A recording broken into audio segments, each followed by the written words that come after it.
Okay, welcome back viewers. Thanks for sticking around for this third part, which I promise will be the final part of the three-part segment covering the program AirServer Universal on the PC. There is also a Mac version, which might be of interest if you run OS X.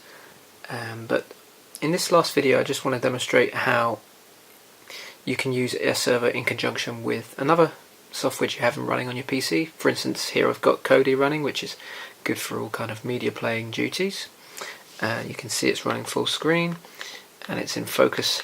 So my question is whether playing a video through AirPlay to the AirServer Universal app, which is running in the background, is going to work okay and return us to Kodi after it's finished. That would be the ideal scenario. So with that, I will just get started quickly. The last thing I'll show you after that is just screen mirroring. So I'm going to basically mirror the iPad screen to the AirServer program on the PC. And a little spoiler, it's going to be pretty bad performance. There's probably a couple of reasons for that. The PC which I'm running this on is quite slow, and also the network setup is not ideal. The Wi-Fi speed in this house is a little bit slow. But with those things out of the way, if you have a decent network setup and in conjunction with a, even a mediocre spec PC is going to work quite nicely. I think this really is quite a slow PC. I can't stress it enough. It's about 5 years old now. So anyway, without further ado, we'll go ahead and we'll just run a video, I think. So we'll just pick one from the videos app. And last time we looked at something there, so we'll try, let me see, off-road racing, skiing, all things I can obviously do. No, I'm just a fan, I like to watch. How about something pretty? Okay, it's a video of New Zealand. This is like a time-lapse video. It's running in 1080p, so hopefully I've just pressed play on that and we'll see how it transfers. Okay, still running on the iPad obviously, and I'll just turn on AirPlay, and with any luck, so I'll resume the video.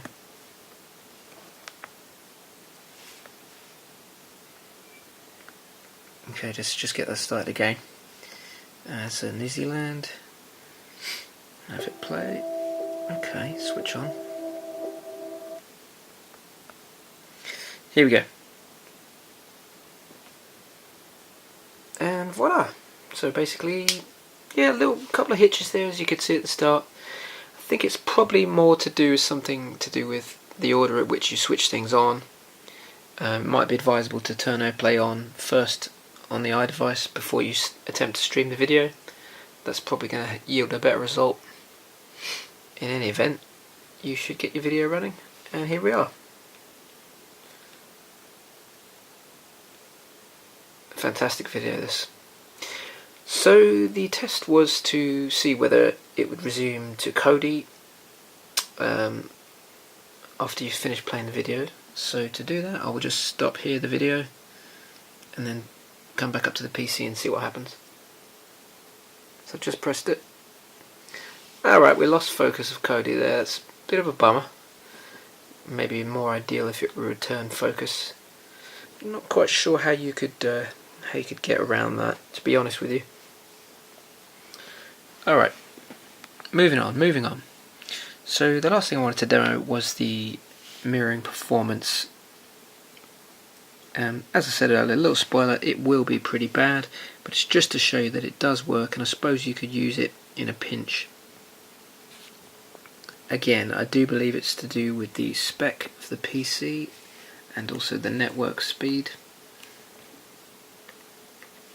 So, excuse me a minute while I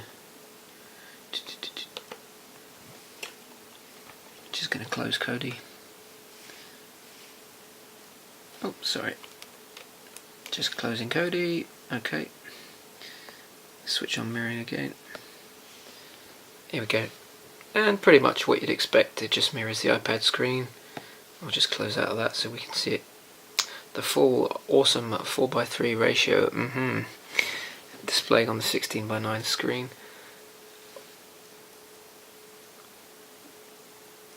as I mentioned earlier, performance is pretty bad. The frame rate is actually not really giving very accurate reading.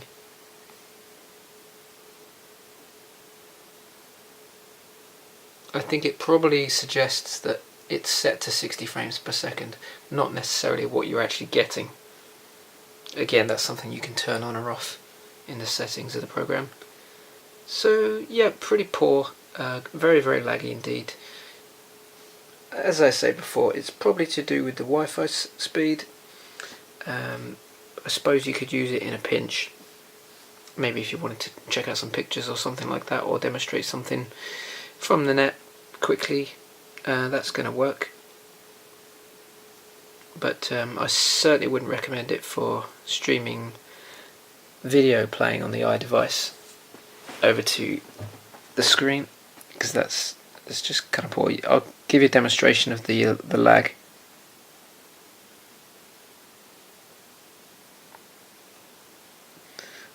I've contacted the developers of the program actually about this, just to see what they could do.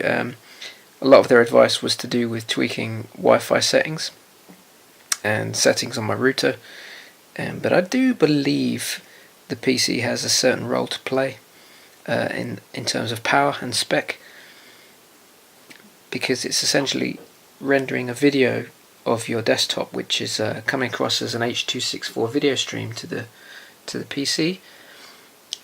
This PC is very low powered, should I say not very powerful, so it's having a hard time rendering the video essentially. All done in software. It's probably not using any hardware, at least any hardware that I have.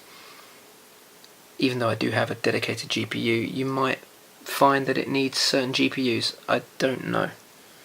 So for those of you interested in seeing if this works on the Minix Neo Z64 Windows variant, your guess is as good as mine. You might want to try it. There's a free version of the software, and then if you like it, you can buy it. Basically, I recommend trying it before buying it, as would anyone. So there's been a quick demonstration of the mirroring function. As I say, I'm sorry I can't demonstrate any Miracast performance from an Android or Microsoft device, as my Android device is a little too old and I don't have anything Microsoft either.